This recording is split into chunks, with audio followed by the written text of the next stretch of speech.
거리두기가 오는 18일 전면 해제됩니다. 2020년 3월 거리두기가 도입된 이후 2년 1개월 만입니다. 이번 주 코스피는 한국은행의 기준금리 인상과 글로벌 인플레이션 우려 등의 박스권 장세를 이어갔습니다. 정부가 수출 호조에도 오미크론 확산과 우크라이나 사태 등으로 내수 회복이 제약되고 물가 상승세가 확대되고 있다고 진단했습니다. 삼성전자가 2018년 이후 3년 만에 인텔이 제치고 글로벌 반도체 시장에서 1위를 탈환했습니다. 센 경제 라이브 출발합니다.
시청자 여러분 안녕하십니까? 센 경제 라이브 최민정입니다. 코로나19로 인한 사회적 거리두기가 오는 18일부터 전면 해제됩니다. 2020년 3월 거리두기가 도입된 이후 2년 1개월 만입니다. 김부겸 국무총리는 오늘 정부 서울청사에서 코로나19 중앙재난안전대책본부 회의를 열고 이 같은 결정을 전했습니다. 이에 따라 다중이용시설 영업시간 제한과 사적 모임 인원 제한이 해제되고 299명까지 허용되던 행사와 집회, 종교시설 인원 제한도 없어지고 오는 25일에는 다중이용시설에서의 음식물 섭취 금지 조치도 모두 해제됩니다. 다만 마스크 착용 의무 제도는 현행대로 유지합니다. 상대적으로 위험성이 낮은 실외 마스크 착용에 대해선 2주 후에 방역 상황을 평가해 결정한다는 방침입니다. 아울러 정부는 코로나19 감염병 등급을 1등급에서 2등급으로 조정합니다. 이에 따라 격리 의무는 권고로 바뀌고 재택치료도 없어집니다. 이번 주 코스피는 한국은행의 기준금리 인상과 글로벌 인플레이션 우려 등의 박스권 장세를 이어갔습니다. 한 주간의 증시 흐름 서정덕 기자입니다. 오늘 코스피는 2696선의 장을 마감했습니다. 한국은행의 기준금리 인상과 미국의 소비자, 생산자 물가지수 급등이 증시에 부담을 준 것으로 풀이됩니다. 전일 한국은행은 금융통화위원회를 열고 물가 상승 압력과 글로벌 금리 인상 대응을 위해 기준금리를 전격 인상했습니다. 또 미국의 3월 소비자 물가지수와 생산자 물가지수가 전년 대비 각각 8.5%, 11.2%씩 상승했습니다. 물가 상승 압력이 거세지며 향후 연준의 긴축 강도 더욱 거세질 것으로 예측됩니다. 다만 변동성이 큰 음식료와 에너지를 제외한 근원 CPI가 전월 대비 0.3% 상승에 그치며 시장 예상치를 밑돌았는데 이에 인플레이션이 정점에 다다른 것 아니냐는 긍정적 해석과 제닛 옐런 미 재무장관의 미국 경제에 대한 긍정적 발언 등에 힘입어 저가 매수세가 유입되기도 했습니다. 이에 코스피는 한 주간 0.16% 조정받으며 2696.06포인트의 거래를 마쳤습니다. 코스닥 역시 1.10% 하락하며 924.44포인트의 장을 마쳤습니다. 한 주간 수급 동향을 살펴보면 코스피는 개인과 기관이 매수한 가운데 외국인이 대량 매도를 이어갔고 코스닥은 기관과 외국인이 매도한 가운데 개인만이 순매수했습니다. 글로벌 긴축 우려의 원달러 환율 부담이 더해진 상황 속 외국인 매도세가 삼성전자에 집중되며 52주 신저가를 또다시 경신했습니다. 삼성전자를 비롯해 SK하이닉스, 네이버, 카카오 등 대형주들이 동반 약세를 보이기도 했습니다. 반면 국내 조선주는 1분기 수주 호실적에 상승세를 이어갔습니다. 국내 주요 5개 조선소는 1분기 수주 실적이 전년 동기 대비 12.5% 늘어나는 등 양호한 수주 실적을 이어갈 것이라는 전망에 현대중공업, 삼성중공업 등 조선업종이 일제히 강세를 보였습니다. 증권업계는 시장의 관심이 중국 경기부양책과 1분기 실적 발표로 옮겨질 것으로 내다봤습니다. 이에 개별 기업 실적에 대한 주목도가 높아질 것으로 보이는 가운데 인플레이션 수혜주와 엔데믹 전환 수혜주 등에 대한 관심을 조언했습니다. 서울경제TV 서정덕입니다. 미국 금리 인상과 우크라이나발 지정학적 리스크로 국내 증시가 높은 변동성을 보이자 공모주 시장도 찬바람이 불었는데요. 2분기에는 대여급 기업들의 상장이 예정되어 있어 시장이 다시금 활기를 띨 것으로 보입니다. 보도에 윤혜림 기자입니다. 올해 1분기 IPO 시장의 공모 금액은 13조 2천여억 원으로 역대 최고 기록을 달성했지만 기업 수는 28개사로 지난해 1분기 대비 28% 감소한 것으로 나타났습니다. 특히 12조 원이 넘는 금액을 모은 LG 에너지 솔루션을 제외하면 1분기 IPO 기업 수와 공모 금액은 지난해보다 각각 28.1%, 83% 떨어진 수준입니다. 다만 2분기부터는 시가총액 조 단위의 대여급 기업들이 상장하겠다고 밝혀 공모주에 대한 기대감이 높아지고 있습니다. 올 2분기 유가증권 시장 상장 첫 번째 주자인 SK쉴더스의 박진효 대표이사는 공모를 통해 모은 자금은 ICT 기술 역량 강화와 글로벌 기술 기업 인수 등에 활용해 글로벌 라이프케어 플랫폼으로 도약하겠다고 밝힌 바 있습니다. SK쉴더스를 비롯해 최근 한국거래소의 승인을 받은 기업은 원스토어, 소카 등이 있으며 시가총액 10조 원에 달하는 현대오일뱅크도 올해 6월을 목표로 상장 절차를 진행하고 있는 것으로 알려졌습니다. 또한 교보생명보험, 컬리, 테림페이퍼 등도 상반기 내로 시장에 상장할 전망입니다. 증권가에서는 2분기 공모주 시장 규모는 전년 대비 감소할 전망이지만 2분기 IPO 투자 성과가 좋은 시기라는 점과 2분기 이후 증시 반등이 예상돼 IPO 투자 수익률은 양호할 것으로 예상된다는 입장입니다. 최종경 흥국증권연구원은 글로벌 증시의 변동성 확대에 따른 속도 조절과 대통령 선거 일정이 IPO 시장에도 영향을 미쳤다며 수요 예측 기업 수는 5월에서 6월 회복해 7월 여름 성수기로 자연스럽게 회복할 것으로 전망한다고 전했습니다. 서울경제TV 윤혜림입니다. 정부가 수출 호조에도 어두운 경기 전망을 내놨습니다. 기획재정부는 오늘 최근 경제동향 4월호를 통해 우리 경제는 오미크론 확산과 우크라이나 사태 장기화 등으로 내수 회복이 제약되고 물가 상승세가 확대되고 있다고 진단했습니다. 지난달 소비자 물가는 석유류 상승폭 확대 등으로 1년 전보다 4.1% 상승했고 금융시장은 물가 상승 우려 등으로 환율 국고채 금리가 상승했습니다. 정부는 우크라 사태와 미국 금리 인상 등의 글로벌 회복 불확실성이 커졌다며 변이 바이러스 피해 대응과 경기 회복 뒷받침에 주력하겠다고 강조했습니다. 글로벌 반도체 수급난이 지속되는 가운데 중국의 부품 공급 차질까지 더해지며 지난달 국내 자동차 생산, 내수, 수출이 모두 감소한 것으로 드러났습니다. 산업통상자원부가 오늘 발표한 2022년 3월 자동차 산업 동향 자료에 따르면 지난달 자동차 생산 대수는 작년 같은 달보다 9.5% 감소한 30만 2,161대로 집계됐습니다. 내수는 작년 동월 대비 19.1% 감소한 13만 8,647대로 나타났고 수출 역시 17만 9,630대로 7.7% 줄었습니다. 반도체 수급난과 중국산 부품 공급 차질이 주요 원인으로 꼽히고 있습니다. 또 생산 물량 감소 외에 러시아의 선적 보류도 일부 영향을 미친 것으로 분석됐습니다. 시중은행들이 대출금리를 낮추는 등 대출 문턱을 낮추고 있지만 실제 차주들은 대출 완화를 체감하기 어렵다고 합니다.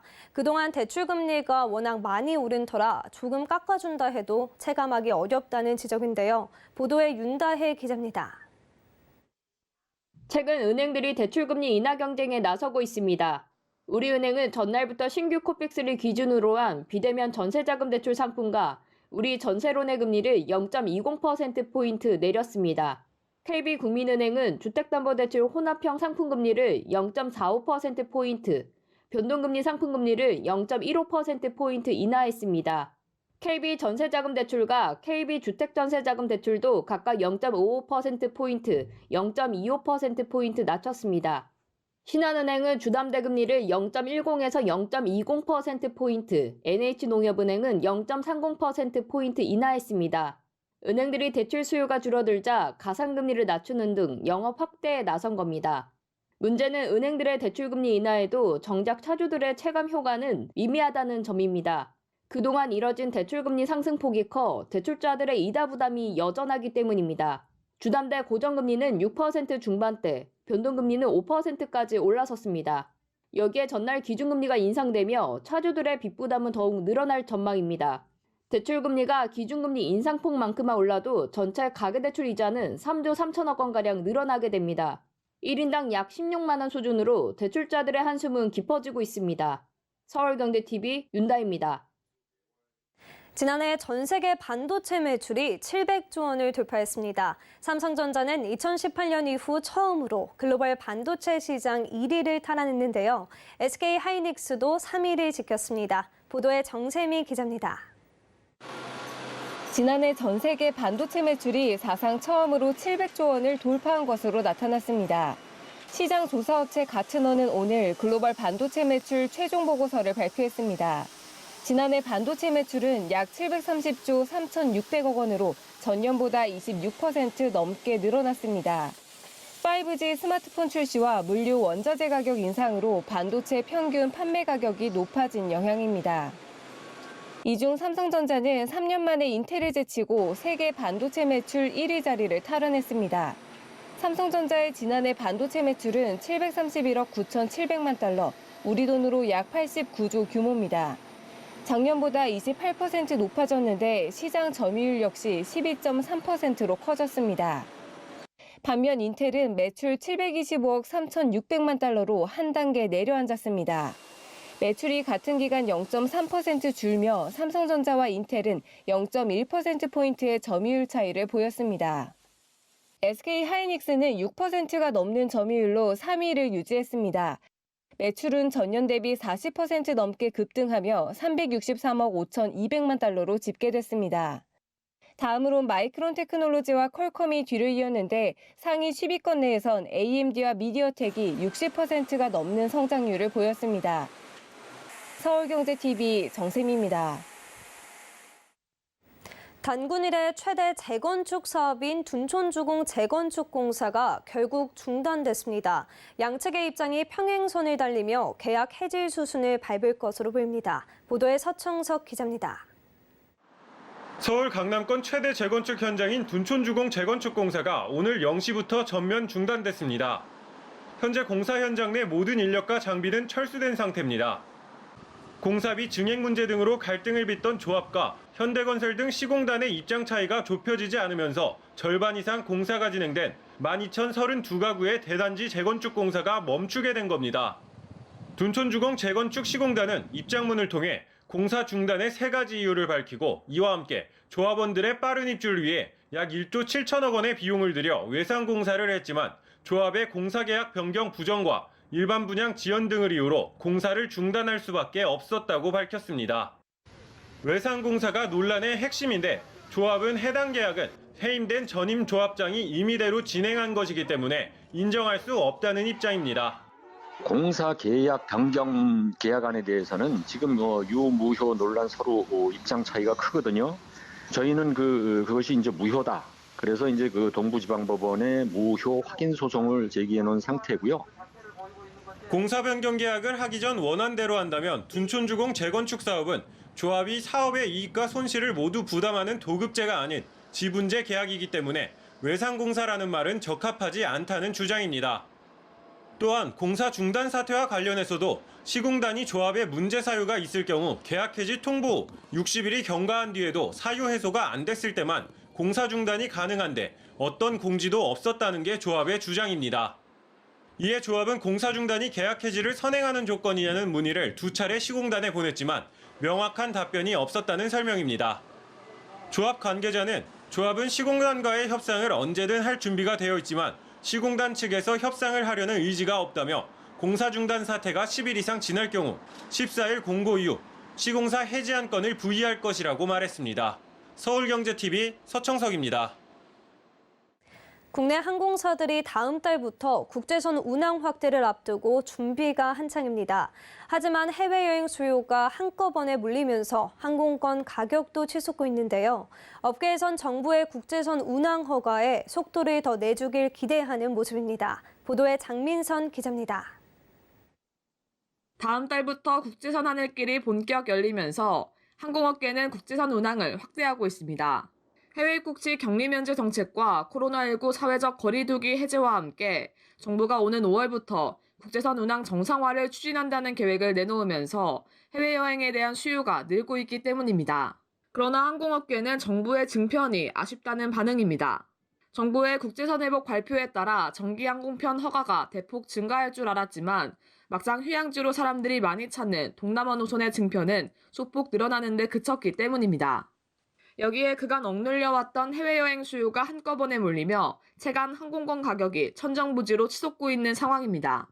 실제로 한 항공권 가격 비교 사이트에서 다음 달 15일 인천에서 미국 뉴욕으로 출발해 같은 달 24일 돌아오는 대한항공 왕복 항공권은 가장 저렴한 가격이 316만 원대에 거래되고 있습니다. 공식 홈페이지 왕복 항공권이 341만 원대인 점을 고려하면 큰 차이가 없는 겁니다. 업계에선 체감 항공권 가격이 뛴 데다 유료 할증료 부담까지 더해진 결과라고 분석하고 있습니다. 정부가 국제선 운항 허가에 속도를 더 내주길 내심 기대하는 모습입니다. 국토부의 증편 계획에 맞춰 해외여행 수요 회복에 부족함이 없도록 원활하게 항공 좌석을 공급할 계획입니다. 다만 여행객들이 안심하고 계획을 세울 수 있도록 입국 시 PCR 검사 면제가 필요한 상황입니다.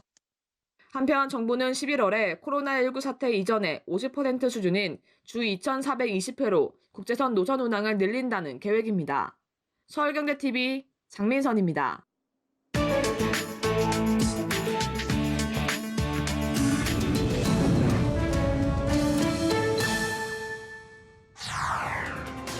유럽의 봄꽃 명소로 꼽히는 벨기에 브뤼셀의 할로보스 숲입니다. 해마다 이맘때쯤이면 종 모양의 보라색 꽃이 피는 단연초 블루벨이 만개합니다. 거대한 너도밤 나무들 사이로 블루벨이 숲 전역을 뒤엎듯 피어나 보라색 카펫이 깔린 듯한 장관을 연출합니다. 전문 사진 작가인 나탈리 니네는 로이터 통신과의 인터뷰에서 아침 안개와 빛이 더해지면 이곳은 동화 속 숲과 마찬가지라고 소개했습니다. 숲 전체가 이렇게 신비한 보랏빛으로 변하는 건 1년에 딱 한 번, 약 일주일에 불과합니다. 너도밤 나무에 잎이 자라기 시작하면 햇빛이 꽃에 닿을 수 없게 되는 탓입니다. 남아프리카 공화국 더반 북쪽 마을인 아마오티의 주민들이 부서진 파이프를 통해 물을 깃고 있습니다. 이곳은 최근 큰 비가 쏟아져 홍수와 산사태가 발생하면서 기반 시설이 전례 없는 수준으로 파괴됐습니다. 이번 폭우로 인한 인명피해도 341명에 달했습니다. 수도와 전력이 모두 끊긴 상황에서 생존자들은 수도관이 터진 곳에서 물을 모으기 위해 줄을 서고 물품을 찾기 위해 진흙을 파헤치고 있습니다. 남아공 정부는 이 지역을 재난국가로 선포해 구호 자금을 풀고 이재민을 수용하기 위한 17개의 대피소를 설립했습니다. 그러나 일부 지역에서는 서비스 복구가 더디고 구호 물자가 부족한 것에 대해 산발적인 시위가 벌어지기도 했습니다. 한편 기상 전문가들은 며칠 동안 이 지역에 엄청난 양의 비가 쏟아졌다고 진단했습니다. 일부 지역은 48시간 만에 450mm가 넘는 강수량을 기록했는데 이는 더반의 연간 강수량의 절반에 달하는 수치입니다. 트위터 이사회 합류를 돌연 거부했던 일론 머스크 테슬라 최고 경영자가 트위터를 상대로 적대적 인수합병에 나섰습니다. 로이터 통신 등에 따르면 트위터는 현지 시간으로 14일 미국 증권거래위원회에 제출한 서류에서 머스크가 전날 사측에 트위터의 나머지 지분을 매입하겠다는 계획을 제시했다고 밝혔습니다. 머스크는 현재 트위터 지분 9.2%를 보유한 최대 주주입니다. 구체적으로 머스크는 트위터 지분 100%를 한 주당 약 66,530원에 현금으로 인수한다는 조건을 제시했습니다. 총 52조 8천억 원에 달하는 규모입니다. 머스크는 트위터에 보낸 제안서에서 트위터가 전 세계 표현의 자유를 위한 플랫폼이 될 가능성을 믿고 투자했고 표현의 자유는 민주주의가 기능하기 위한 사회 필수 요건이라고 생각한다고 설명했습니다.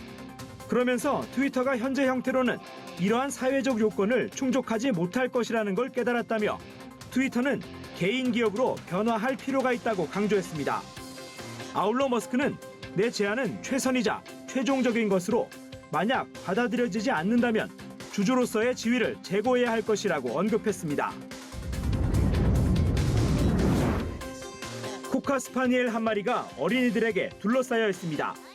수많은 아이들의 손길이 피곤할 만도 하지만 참을성 있게 기다려줍니다. 우크라이나 내 실향민을 보호하고 있는 자포리즈히아의 인도적 지원센터에는 어린이들이 전쟁의 충격에서 벗어날 수 있도록 28마리의 개들이 투입됐습니다.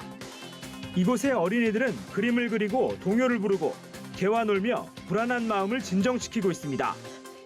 어린이들을 심리적으로 지원해주기 위한 프로그램의 일환으로 교육학이나 심리치료 전공자들도 자원봉사에 참여하고 있습니다. 한 자원봉사자는 로이터 통신과의 인터뷰에서 아이들의 정신은 현재 벌어지고 있는 전쟁에 매우 취약하다면서 이곳은 폭발 등 어린이들이 겪은 공포를 상기시킬 수 있는 어떤 것도 없다는 사실에 적응할 수 있도록 노력하고 있다고 말했습니다.